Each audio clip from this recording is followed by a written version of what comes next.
Welcome to... Wait. Okay, hi, hello. Welcome to I Scream, You Scream. We're still in person, here in Milwaukee, in a basement. We're your weekly scoop of the most chilling histories, mysteries, and paranormal perplexities. My name's Kathryn. I'm Gina. That's pretty much it. That's pretty much it. We are drinking cocktails. Cheers. Cheers. Celebrate some in-person situations. And we're telling ghost stories. And I think that's all you need to know. I think so. I don't think we have much banter today. I don't think we have any announcements other than we are in person, live from Milwaukee. We just had some lovely sandwiches. We did have some lovely sandwiches. Collectivo. Shout out Collectivo. Shout out Collectivo. Hashtag not sponsored, but actually really deeply want to be. Yeah. Like you're on my list of want to be sponsored by for real someday. So if you're listening, Collectivo, sponsor us. What the fuck? What the fuck? Give me some coffee. I don't know what else to say. Grab a spoon and let's dig in. Oh, yeah, grab a spoon, let's dig in. Grab Beautiful. a cocktail, have a sip, whatever you're doing. Whatever the fuck you want. Whatever you want. Have a Jell-O shot. Be free. Be bold. Should we tell them that there's someone behind the scenes today? We do. For the first time, there is someone watching us record this. Ew, I hate it. It's so great. I love it. Hi, Tom. Hello, Tom. My beautiful betrothed. Anyway, so today we have... ghost stories. I was just trying to move on before we started sexting with Tom on accident. I don't know how to do banter in person. Well, This is so hard. Usually when we banter on the podcast, it's because we have things to have tell things each to other. talk about. And we've been together for 48 hours straight. We haven't talked yet about why you're in town. Catherine wedding reception. I keep forgetting. I forgot about I keep that too. forgetting. To us, this is just a pod vacation. Yeah. I have so much to do this week. I'm so sad and scared. We had a lovely trip to Goodwill earlier where we found some really nice vases. Oh, shit. Yeah, for the we decor. did. That was fun. Yes, we got a lot of really pretty vases. We went to an antique store. That was great. Antiques and Piers. We did Zoltar. Zoltar Yes. was fun. Yes, that was fun. I didn't know that was a working Zoltar. Mm-hmm. I've lived here for many years. I've seen that guy many times. Didn't know he took real dollars. Yeah. So thank you for that. So whoever winds up buying that thing is going to have so much of my money. I hope it's me. We can Podcast reinvest. Zoltar. Podcast Zoltar. Podtar. Podtar. You know what that makes me think of? Rugrats. I was going to say Reptar. Yeah, yes, I Reptar. didn't want to say it in case I was like wildly inaccurate. Yes, Reptar. Yeah, Reptar. Very different thing, but same energy. Same vibes. Yeah, Distant cousin of Zoltar. absolutely. Reptar the dinosaur. All right. I have a story. I would love to hear your story. Excellent. Hit me with it. I have been wanting to do an episode on the Flying Dutchman since we started this podcast. I'm so excited. It has been on my list for forever. And when we decided that December was Ghost Month, I thought, what is better than a ship full of ghosts where the ship is also a fucking ghost? Nothing. Literally nothing. Except for all the other things we also talk about, which are equally as amazing. But other than that, nothing Other than else. that, nothing. So today we're going to be talking about something that is one part maritime legend, one part sailor superstition, with a healthy dose of modern scientific explanation. Ooh, okay. And I do promise the science part is actually pretty interesting. That's cool. I'm excited for that part. And it involves, not to spoil anything, a reference to a famous supposed witch. Or someone who has been called a witch. Okay, okay. So without further ado, let's set some sails. I couldn't resist that. Excellent. Yes. So, the legend goes that the Flying Dutchman is a ghost ship that is doomed to sail around the world forever, never reaching safe harbor. Since the legend was born, it's been said that seeing the Dutchman while you're at sea or on land is an omen of imminent disaster and doom. And as for the legend itself and where it came from, what's that face? Sorry, I was stuck on imminent. Imminent doom. Doom. Yeah, sorry. Yeah, it's not fun, Your is it? storytelling's great. I just got so scared there for a second. You look like you saw a bug. I feel like I did, only a really violent, scary bug. Okay. A bug of my dreams. Scary one. So, because it's a legend, we've seen this a million times, but there's no like one place that this story comes from. There's not like a specific person or story that kind of kickstarted this whole thing, but I'll tell you the most common version of the story first, and then we'll dig a little bit deeper. So the Flying Dutchman is rumored to have originally been a trading ship for the Dutch East India Trading Company centuries ago when that was a thing. And it said that it was captained by a man. He was like a particularly stubborn, kind of ornery dude named Hendrik van der Decken, who winds up being the person that brings the curse about. Like, allegedly, he's the one who kind of brought the whole Flying Dutchman thing into being. There is an alternative version of the story where it's the crew who kind of bring the curse about. In that version, it's said that the crew of the ship was guilty of heinous crimes. Doesn't really specify what those crimes were, but it's implied that it was related to slavery. And the deal was basically, before the crew were turned into ghosts, which I will get into that in a second, the ship was turned away at every port that it went to because the crew were so evil, and also I think they were struck by like an illness that meant they were turned away to keep it from spreading. So yeah, that's like a small version of the story you might see every now and then, but the main version is about our guy Van der Decken, and it goes like this. Van der Decken was attempting to navigate the ship around the southern tip of Africa, aka the Cape of Good Hope, or as it used to be known, the Cape of Storms. As the name suggests, the area is notorious for temperamental weather, which means that sailing on those waters can get really tricky really fast if a storm rolls in. So you kind of have to know what you're doing to sail in that area. And that's exactly what happened to the Dutchman. A storm came in, Dutchman's shit got rocked, and the crew started petitioning Captain Van der Decken to turn back to safety. Kind of like head for land, make port, wait out the storm somewhere, and then like once things calm down, we can, I was going to say hit the road again, but that's not the phrase. Hit the water. Hit the waves. But Captain Van der Decken, he wasn't a fan of this idea because he was really stubborn. And according to many versions of this story, he had been drinking really heavily by the time this happened. So it was kind of like a drunken, you can't tell me what to do thing, which we wouldn't know anything about. No, that's never happened, ever. It's completely unfamiliar to us. Basically, he was positive that he could like muscle his way through the bad weather. So several of the crew tried to mutiny to force Van der Decken to turn around. They were not successful, and Van der Decken wound up shooting the leader of the mutineers and tossing his body overboard. Ooh. Yeah, so he's not like inviting good karma here. No. Kind of bad news. Bad news bears.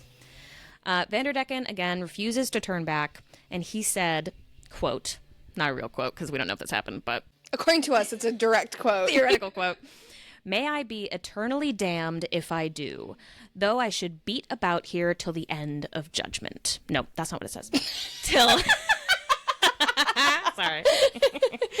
Though I should beat about here till the day of judgment, which basically is like, if I turn back, let me be damned to hell. I will fuck around here until the end of time if I have to. And apparently, that declaration caught something's attention, because the clouds parted and a figure appeared on the deck as if out of nowhere. It's described as like a celestial figure. Okay. Van der Decken, in all of his infinite wisdom, immediately tried to shoot the figure with his gun. Sure. And the gun exploded in his hand. Oh! Yes. And the figure said, another theoretical quote, "You are condemned to sail the oceans for eternity with a ghostly crew of dead men, bringing death to all who see your spectral ship, and to never make port or know a moment's peace. Furthermore, gall shall be your drink, and dread hot iron your meat." And apparently, Van der Decken replied by saying, "Amen to that." That, Gina, that's some shit that you would say. This is you. Dude, it's so fucking funny. My next bullet point is, that cracks me up. Yeah, that's because that's some shit you would say. So, amen to that, dude. Fuck yeah. I would immediately be like cowering, apologizing. My backbone would be gone. You'd be like, yeah, fuck you too. Want to come over for some iron steak dinner? We got some grog. We got some salted pork. What else do you need? This scary spirit, potentially God, is dooming you for all time. And you're just like, hell yeah, brother, rock on. Yep. That's basically what he did. Yeah. And apparently from that moment on, the Dutchman has been sailing the seas, bringing doom and gloom to all who see it. And if you do see it, it does sound really terrifying. Yeah. You'll often see it floating above the water, hence the flying part of the Flying Dutchman. with tattered sails surrounded by thick fog or glowing mist. Like the weather will be like sunny and beautiful everywhere, but right over the Dutchman, it's misty or like a storm is rolling in. It's like isolated to where the Dutchman is. That is one of the scariest things about, if you ever see, like, I can't think of a specific example, but like pirate movies or whatever, where there's like a ghost ship or something. That is one thing that it does scare me when it's like, you know, you're out on the open water and there's nothing but fog. Fog is inherently disorienting, but so is being at sea. So those two things together is just too much for my emotions. That's like too liminal. It's scary. The ocean in general is scary. And what I was thinking about when I was reading, I was thinking about two things. Pirates of the Caribbean. Yeah. Because, obviously.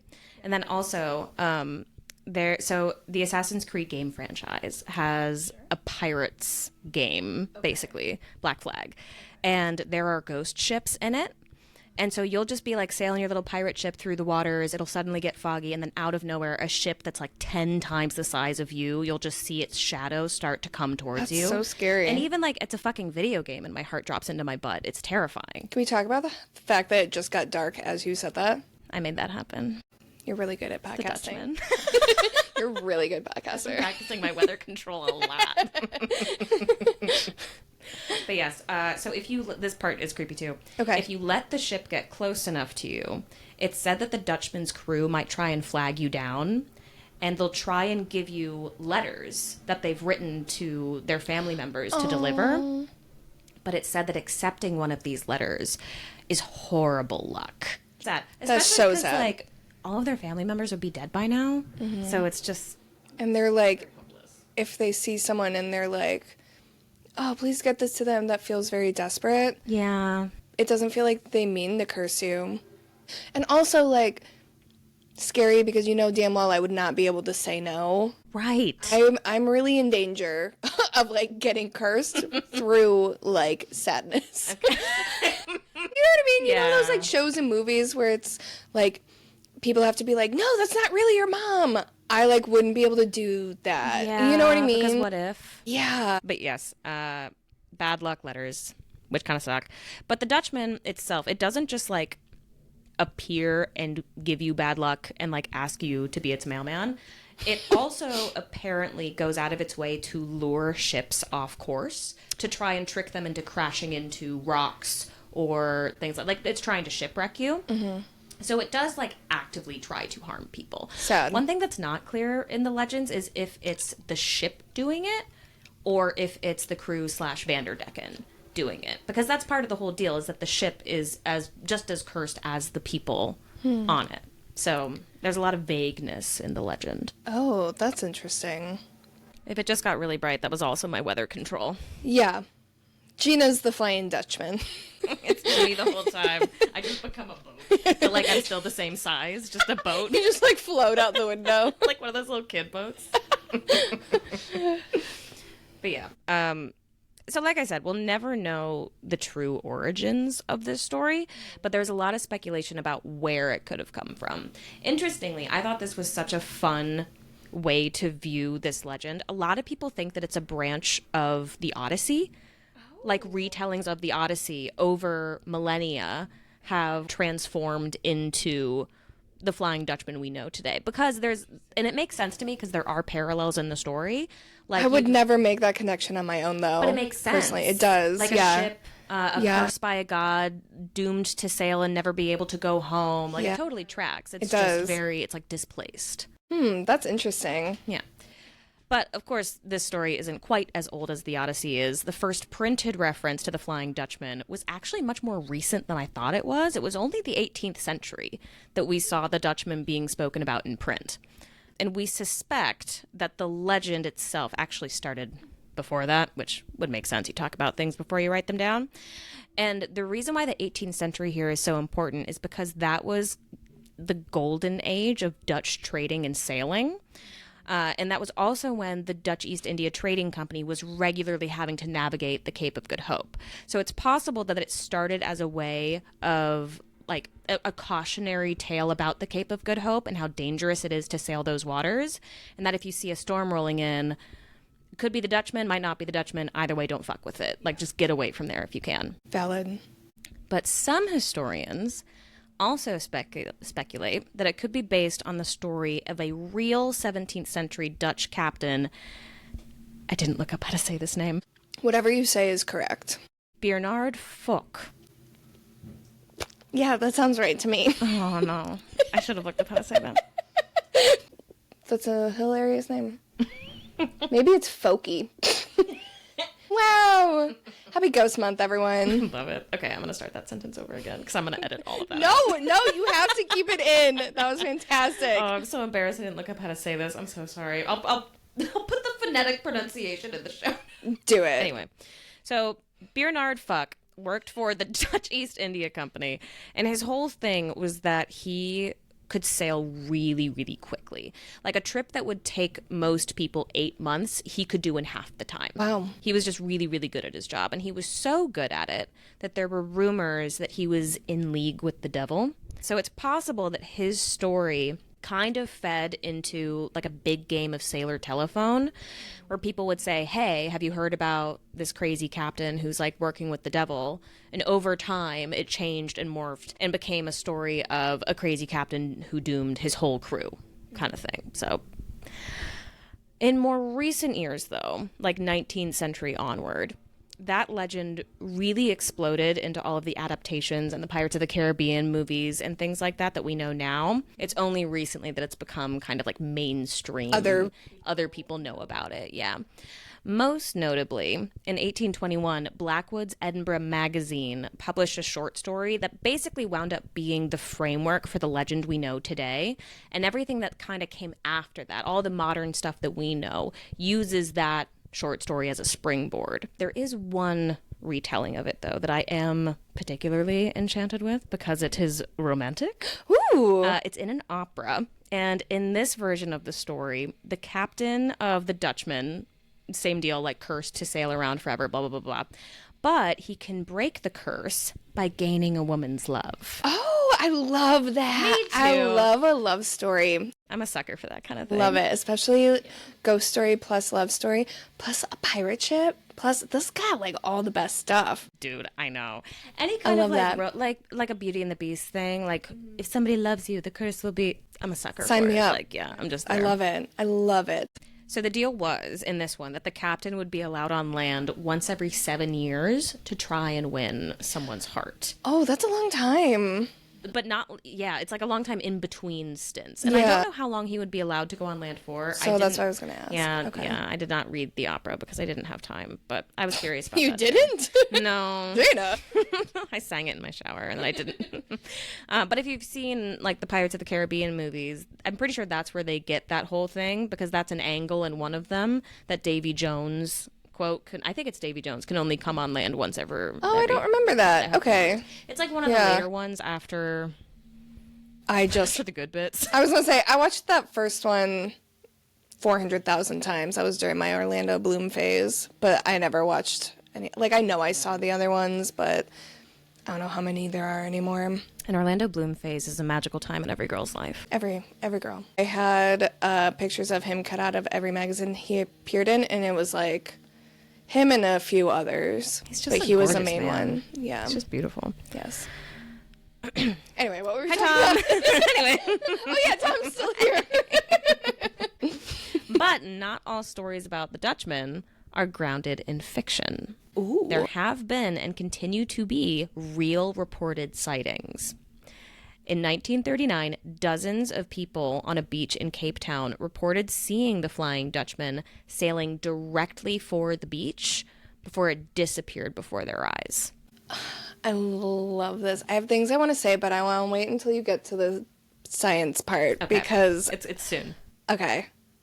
That's so creepy. Can you imagine? Especially that era. That was like, I don't know what era we consider modern science, but 39 is like long enough ago that, yeah, I feel like it's still, it's late enough to know that you don't know things, like that there are things to learn, but the average person didn't know. Well, I'm just talking about science in general. Even modern times, we all should know a lot more than we actually do. But same. Yeah. I don't know. That's just like that era is like mysterious to me regardless. Yeah, because I guess is what I'm trying to say. It's extra eerie to hear about these things happening back then, because I think that's pretty much the farthest back I can go in history where I feel like I can still identify with what was happening. I think that's what it is, where it's like, I know, like, my grandma would have been a child in that time period, you know? So it's the post-industrialization where it's like, people know that there is an answer to what they're seeing. So if you don't find an answer, what could that be? Yeah. You know what I mean? It's almost like proof to the fact that it's spooky. Yeah. In understanding that, like, if you can't prove it, but it is provable. Before that, in time periods before that, you didn't necessarily know it was provable. It would just be like God. Like it would just be like, oh, that's God, or whatever. Or demon, Right. Yeah, that's what it is. It's this weird in-between time. Yeah. Where it's like, we have enough knowledge to know this is something that can be explained, but don't know how to explain it, so therefore can it be explained? Yes. I don't know. Yeah. And that's, I think, a great transition into the next, like, real life sighting that, like, allegedly happened. This one, it wasn't, like, officially on the books. But during World War II, it's rumored that a German U-boat spotted the Dutchman. Allegedly, the crew became so scared that they all agreed after the fact that they would rather face the combined strength of all of the Allied naval forces before seeing the Dutchman again. Whoa. And some people claim that the sighting was officially recorded in their logbooks.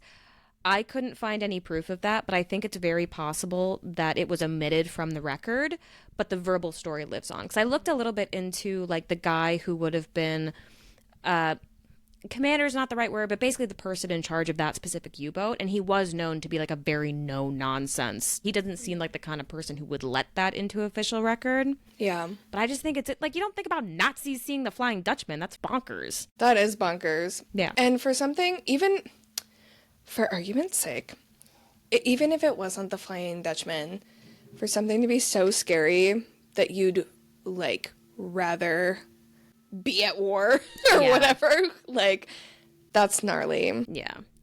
But the most popular and widely known story comes from none other than a British monarch. Classic. Yes, King George V, aka Queen Victoria's grandson, also reported a Dutchman sighting. It was in 1881, and he was on a 3-year-long voyage with the Royal Navy because he was serving at the time. And he wrote, quote, July 11th. At 4 a.m., the Flying Dutchman crossed our bows.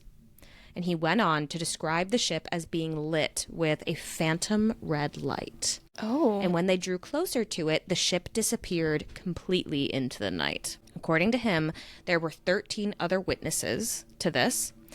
And he also wrote that later that morning, the sailor who first reported seeing the Dutchman fell from the mast and was, quote, smashed to atoms. Oh. The curse. Yikes. Sadly, there aren't many super modern sightings of the Dutchman. A lot of people attribute this to the opening of the Suez Canal, because once that opened, people didn't really need to sail around the Cape of Good Hope as much anymore. And those are the waters that the Dutchman was most frequently seen in. So not a whole lot of modern sightings. That's not to say they don't exist. They're not just, like, very talked about online. So what the fuck? Was the king lying? Is the Dutchman real? What is going on? It definitely could be real, but lots of scientists and historians speculate that it could be explained in other ways. And the most widely accepted explanation is that it's something called Fata Morgana. I think it's Fata. It might be Fata. I don't think I've heard of this, but based on the way I understand words, I think it's Fata. Fata. Fata. Fata Morgana. Fata Morgana. So Fata Morgana. Fata Morgana. That, going back to the beginning, so Fata Morgana we think comes from Morgan Le Fay. Okay. Yeah. Yeah. Famous supposed witch and Yes. So Fata Morgana is an optical illusion.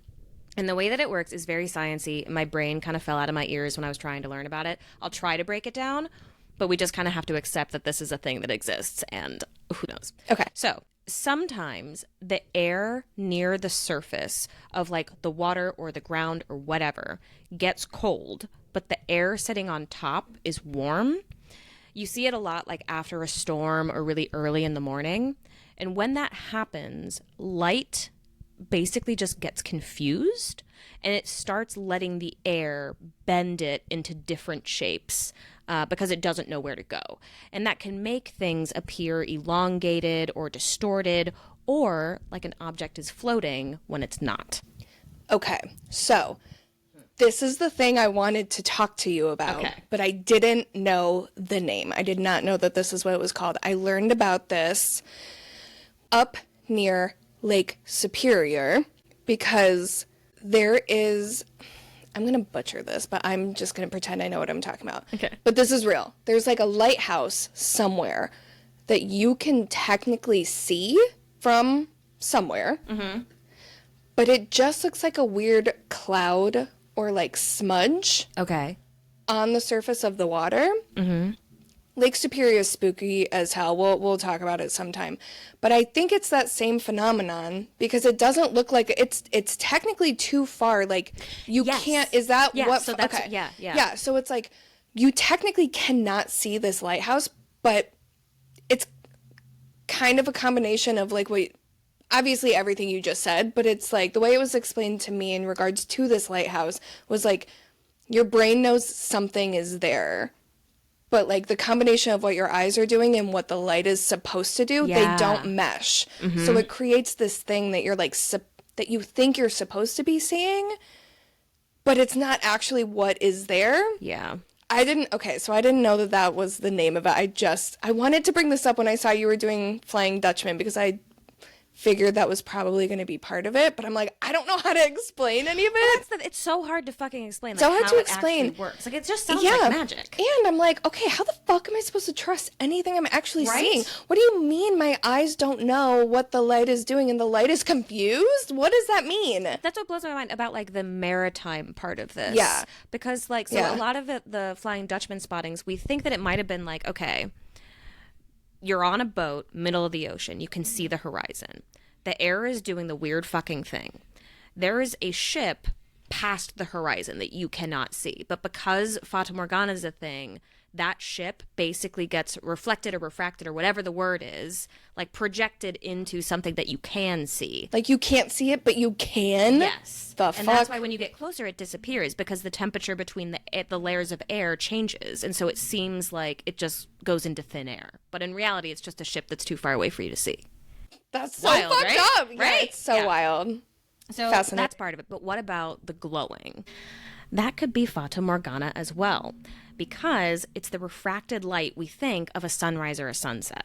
Oh. Pulling from a different part of the earth. That makes sense. Yeah, right? It's kind of magical. That's weird. It's kind of nice, though, to think that like a sunrise could be sent to you even when it's not your time to see it yet. That's kind of nice. That's cute. Not like in the context of a ghost ship. I was going to say, it's a little scary when it comes to a cursed ship, but and yes, so the ship disappearing is when those layers of air and their temperatures go back to normal. And fun fact, this is also used to explain a lot of UFO sightings. Oh. Mm-hmm. Yeah, like people will see shit glowing in the sky and think that it's a UFO, but it's actually just something further out being distorted. And it even happens on things bigger than a ship or a UFO too. Like throughout history, there have been times when people will be sailing around and they think they've discovered a quote new island or a new landmass. And they're actually discovering an island that already exists. It's just really fucking far away, and then it fades in front of them. Which I'm kind of curious, is this at all connected to like the legend of Atlantis? Oh, I would not have thought of that. Mostly because I don't fully understand the legend of Atlantis. I want to do an episode on Atlantis. I want you to too, because I'm fascinated by that. I'm fascinated by it, and also don't understand it at all. Is this what a mirage is? Like that's a great question. In my head, they're the same thing. I don't know if they actually are scientifically. Okay. But like similar. Like you're seeing something it's the same that's vibe. not actually. Yeah. Okay.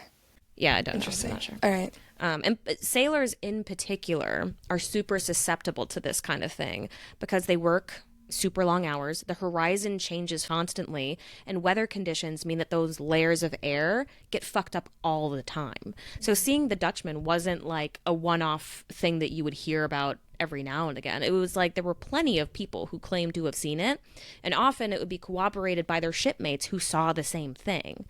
But even with a possible scientific explanation for it, the legend of the Dutchman is still very much going strong. In part because sailors are superstitious as Fock. And that has a really big role in like the bad omen part of the story. A lot of people think that after a sailor sees the Dutchman, quote, sees the Dutchman, they'll just be looking for like any bad thing that happens and then blame it on the Dutchman. Like we've talked about this a few times now, which reinforces the superstition, which to be completely honest, I do think is a huge part of just sailing culture. Yeah. The Flying Dutchman, it's not just a sailor ghost story. It is like the sailor ghost story. And it's really rooted in that fear, that superstition. And I want to talk about sailor superstitions a little bit because I think they're really interesting. There's some really cool ones out there. And I think it really helps illustrate the world that someone might be operating in when they see the Dutchman. So you have things like losing a hat on board means that a trip will be really long, or that bringing a banana onto a boat is bad luck. What? And I reached out to my dad, who was in the Navy for decades, to ask him about some more like modern sailing traditions and superstitions and rituals. And he gave me quite a few. Okay. So, for example, it was considered bad luck to sleep while the ship was traveling through shallow or narrow waters. And ritual-wise, he also mentioned the tradition of giving a silver dollar to the first enlisted person to salute you. That's like a very big thing. Oh, okay. And he also told me about a ritual that they still honor today that dates back centuries. And it's the line crossing ceremony, which happens the first time a sailor crosses the equator. But regardless, rituals and superstition are key pieces of life on the water. So it's not like the Flying Dutchman was a really big deal decades or centuries ago, and then science just swung in with the answer, and we're all like fine and happy and cool now. It's always been and probably always will be a just in case thing. Like, just in case Fata Morgana isn't the explanation, I don't want to be damned for all of eternity, which is understandable. Yeah. So to me, the whole question of why is the Flying Dutchman, like, why do we still believe in this? It's kind of not even a question, because of fucking course we still believe in it, because what if? You know what I mean? Yeah. I'm not gonna lie to you, it took me pretty much my entire childhood to realize the Flying Dutchman wasn't, like, objectively true. Honestly just thought it was something we all knew we had to like be careful of, and I had nothing to do with the ocean whatsoever. I'm from Central Illinois. And I was in the like, closet and the Flying Dutchman. I was very aware of the Flying Dutchman. I also have to say, can't believe we made it through an entire Flying Dutchman episode without SpongeBob being brought up a single fucking time. I know. I'm very proud of that. I really tried to find a way to weave it into the story in a way that wouldn't tangent us.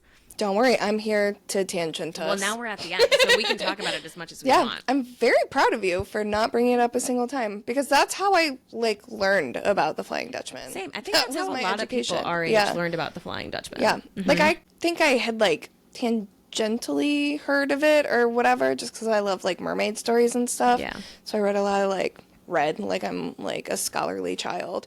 But you know what I mean? Like, I heard a lot of like ocean pirate fairy tale type stories, so I'm sure I heard of ghost ships and stuff. But SpongeBob was definitely the first named one.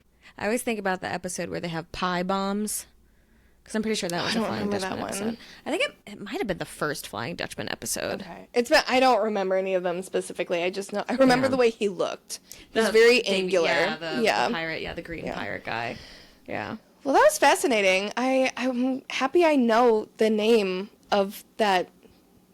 What is it? Fata Morgana? Fata Morgana? Yeah, I'm happy I know the name now, because that's something I talk about with people as like a fun fact whenever I talk about Lake Superior specifically. That is a story I have to like half tell, because I don't ever remember what that is. It's so interesting. Yeah, I love that. I don't think I like specifically verbalized this connection when I was talking about Morgan Le Fay. But like, she was known to be a shapeshifter, which we think is part of the reason why like it's called Fata Morgana, because it changes shape and like it appears to be something that it's not. Which I appreciate that so much, that like scientists were like Morgan Le Fay. She needs to be referenced. How much like the scientific names for things are based on legends. We should do an episode on that, like a mini-sode or something like that, because like planets, those are all based off of gods and goddesses. Yeah. Like, these are scientific balls of gas and rock, and they're named after, like, the goddess of love. I love that, yeah. Say more, you know? That would be a great mini scoop. Yeah. I love it. Maybe if you join us on Patreon, you'll hear it. Yeah, maybe you will. But anyway, that's all I got on the Flying Dutchman. That was awesome. I don't know any specifics about Flying Dutchman, but now I do. Well, maybe we'll see it someday if we're ever on a boat together. Maybe. Never going on a boat with you. Not after that statement. What the fuck? Then we'll have 2 cursed boats sailing the water. It'll be Flying Dutchman and then us on a little paddle boat. Getting the fuck out of there. Excellent. Do you have something for me? I sure do. So we have another story from our friends at Chillers and Thrillers. This one is called The Man on the Trail, and it was submitted by user Anna Coenosis. Okay. All one word? So sorry. Okay. It says, my wife and I are avid backpackers, and we try to put down at least one 20 to 30 mile weekend trip every month with our ultra light gear. Wow, a month? Damn. Yes. We're fairly experienced at this point and have had numerous semi-dangerous encounters with wildlife and other wilderness hazards. We don't get shook too easy. We're hiking a ridgeline trail in the late afternoon, planning to take a turn and head down into a drainage to camp near water before it gets dark. We've put down 10 plus miles that day, and we're fairly beat, looking forward to setting up camp and getting dinner going. We see a guy coming up the trail toward us as we turn onto the drainage trail. He's wearing worn-out clothes. Up close, he's a white guy, kind of indeterminate age, somewhere between late 30s and late 40s. We acknowledge each other, strike up a little conversation on the trail. The first thing I notice is his accent. It's clearly American, but it's not the accent of an area we're in, and it's kind of, well, old-timey. There's a kind of music or lilt to it. No, it's not a drawl. It's vaguely familiar, like something I've heard but can't quite recall. My wife is chatting with him while I puzzle his accent out, and then I notice he's covered with tattoos. Weird ones, too. I have ink, so I'm not one to judge someone just for having a tattoo. Hell yeah. Good for you. Judgment-free zone on the trails. But I've never seen anything like these tattoos before. They're not standard, quote, hard-ass tattoos or pictures. It's almost like writing, but not in any alphabet I've ever seen, and arranged in a way that makes me think they're also a picture if seen in full. Like a magic eye game made up of some indecipherable script and inked on a man's skin.